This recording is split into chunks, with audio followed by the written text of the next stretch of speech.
मित्रांनो, आता आपण असाइनमेंट 9 जी आहे ती सॉल्व करणार आहोत आणि तुम्ही पाहू शकता इथे आपल्याला काय करायचं आहे, तर काही नॉन लिनियर रिग्रेशनचे मॉडेल जे आहेत ते आपल्याला फिट करायचे आहेत. त्यामध्ये डिसिजन ट्री आहे, सपोर्ट वेक्टर मशीन आहे, त्याचबरोबर के नियरेस्ट नेबरहूडचं अल्गोरिदम आहे आणि आपल्याला जो डेटासेट जो दिलेला आहे तो दिलेला आहे पेट्रोल पेट्रोल कन्झम्पशन. हा जो आहे तो आपल्याला सॅम्पल डेटा सेट जो आहे तो यासाठी दिलेला आहे आणि त्यासाठी आता आपल्याला रिक्वायर्ड पॅकेजेस जे आहेत ते आपल्याला इन्स्टॉल करायचे आहेत. तर आता मी इथं टाईप करत नाही आहे. तर हे आपले रिक्वायर्ड पॅकेजेस आहेत. पांडास, त्याचबरोबर ट्रेंट स्प्लिट. आपण डिसिजन ट्री जे आहे ते मॉडेल जे आहे ते इथं इम्पोर्ट करतोय. ट्री या सब पॅकेजमध्ये आहे. त्याचबरोबर सपोर्ट वेक्टर क्लासिफायर, देन के नियरेस्ट रिग्रेसर आणि इथे आपल्याकडे मॉडेल इव्हॅल्युएशनसाठी आपण R2² आणि मीन ॲब्सोल्यूट एरर जी आहे ती, त्याचबरोबर आपण मीन स्क्वेअर एरर पण इथे इम्पोर्ट करू शकतो.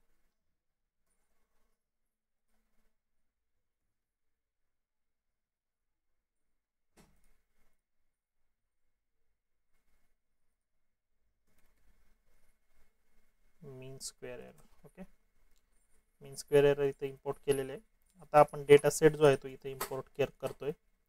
तर DF मध्ये मी डेटा सेट जो आहे तो इम्पोर्ट केलेला आहे. इथं रन करून पाहूया. ओके, तर इथं डेटा सेट जो आहे तो सक्सेसफुली इम्पोर्ट झालेला आहे. आता डेटा सेट इम्पोर्ट केल्यानंतर आपल्याला एक्स आणि वाय हे दोन डेटा फ्रेम जे आहेत ते आपल्याला आता क्रिएट करायचे आहेत. ओके, तर एक्स साठी आपण DF डॉट ड्रॉप करणार आहे आणि कॉलम जो आहे तो यासाठीचा पेट्रोल सी जो आहे तो कॅपिटल आहे, पेट्रोल कन्झम्पशन आणि axis is equal to 1. P जो आहे तो कॅपिटल आहे आणि त्यानंतर ना आपल्याला वाय जो आहे तो डिफाईन करायचा आहे आणि तो असणार आहे पेट्रोल कन्झम्पशन. ओके, तर याच्यामध्ये आपण petrol consumption dependent variable drop केला आहे आणि याच्यामध्ये फक्त पेट्रोल कन्झम्पशन डिपेंडंट व्हेरिएबल हा ठेवलेला आहे. त्यानंतर ना आपल्याला ट्रेनिंग आणि टेस्टिंगमध्ये आपल्याला डेटा सेटला स्प्लिट करावं लागेल. त्यासाठी आपण X train comma X test comma Y train comma Y test आणि ट्रेन टेस्ट स्प्लिट हे पॅकेज यूज करून त्यामध्ये एक्स आणि वाय जे आहे ते डिफाईन करतोय आणि टेस्ट साईज जी आहे इथे मी 20% जी आहे ती इथं टेस्ट साईज जी आहे ती ठेवलेली आहे. त्यानंतर ना आपल्याला डेटाला स्टँडर्डाइज करून घ्यायचे. स्टँडर्डाइज दी फीचर्स. तर इथे मी स्केलर डिफाईन करतोय, स्टँडर्ड स्केलर आणि स्केलर डॉट फिट ट्रान्सफॉर्म करायचे सुरुवातीला एक्स ट्रेन डेटावरती आणि त्याचबरोबर x taste डेटावरती.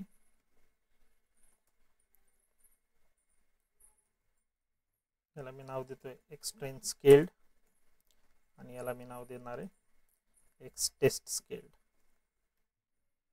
Okay, is equal to राहिल्यामुळे एरर आली. ओके, डेटा जो आहे तो आपला स्केल्ड झालेला आहे. आता आपल्याला मॉडेल जे आहेत ते फिट करायचे आहेत. तर सुरुवातीला आपण डिसिजन ट्री जे आहे ते फिट करूया.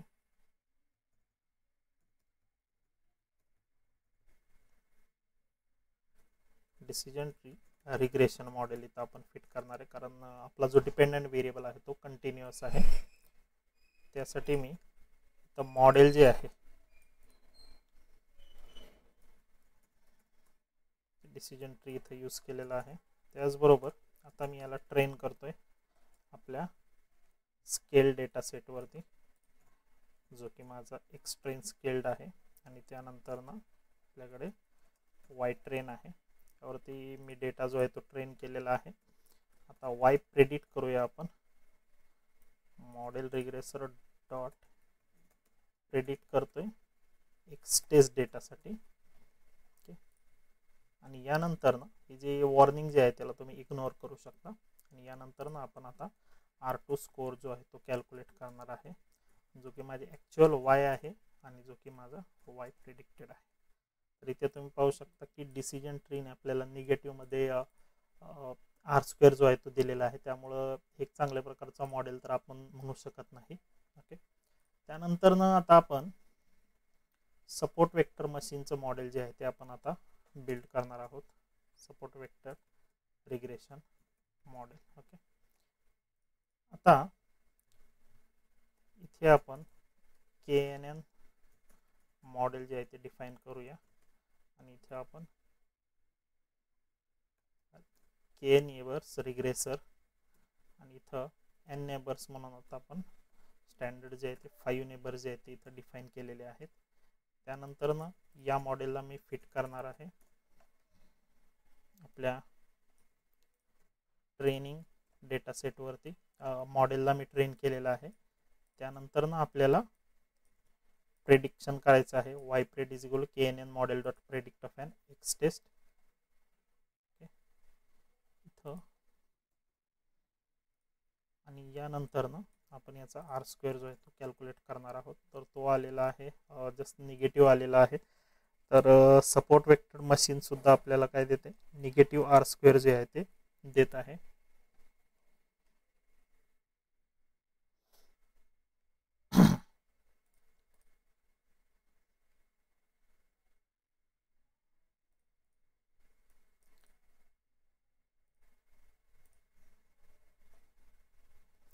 एक्सटेस्ट स्केल यूज करायला पाहिजे होतं. ओके, आणि इथं सुद्धा एक्सटेस्ट स्केल्ड. ओके, तर इथं 55% R² आलेला आहे. इथं 63% R² जो आलेला आहे. इथं आपण जो आहे तो एक्सटेस्ट केलेलं होतं, बट ट्रेनिंग जे आहे ते आपले स्केल डेटा सेटवरती झालेले, त्यामुळे प्रेडिक्शन सुद्धा स्केल्डवरतीच आपल्याला करावं लागेल. इथं सपोर्ट वेक्टर रिग्रेशन मॉडेल जे आहे ते फिट झालेलं आहे, आपलं डिसिजन ट्री झालेलं आहे. आणि लास्ट जे आपण करणार आहे ते K nearest neighbourhood regression model जे आहे ते आपण आता तिसरं जे आहे ते K nearest neighbourhood regression model आपण फिट करतोय. आणि त्यासाठी इथे आपण K नियरेस्ट नेबरहूड रिग्रेशन जे आहे ते बनवलेलं आहे. आणि आता आपण सपोर्ट वेक्टर मशीनचं मॉडेल जे आहे ते इथं फिट करूया. इथं झालेलं आहे KNN रिग्रेशनचं मॉडेल जे आहे ते इथं फिट झालेलं. आता आपण सपोर्ट वेक्टर मशीनचं मॉडेल जे आहे ते फिट करूया. त्यासाठी आपण मॉडेल जे आहे ते डिफाईन करूया. Model SVM. ओके, इथं आता आपण मॉडेल डॉट फिट करणार आहे. आणि डेटा सेट जो आहे तो आपला इथं आपण देतोय x train and Y train वरती. मॉडेल हा जो आहे तो ट्रेन झालेला आहे. आणि आता आपण याची प्रेडिक्शन्स कॅल्क्युलेट करूया. Okay, model dot predict X test scaled.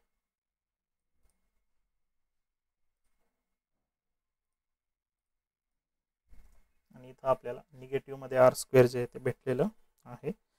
म्हणजे याचा अर्थ असा की आपले हे दोन मॉडेल जे आहेत ते चांगल्या रीतीने आणि सर्वात चांगलं जे आहे ते K नियरेस्ट नेबरहूड रिग्रेशन जे आहे ते आपल्याला चांगला R² जो आहे तो देत आहे. जे percentage of variation explain by the model जे असतं ते असतं R². ओके, तर KNN रिग्रेसरने आपल्याला चांगल्या प्रकारे R² जो आहे तो दिलेला आहे.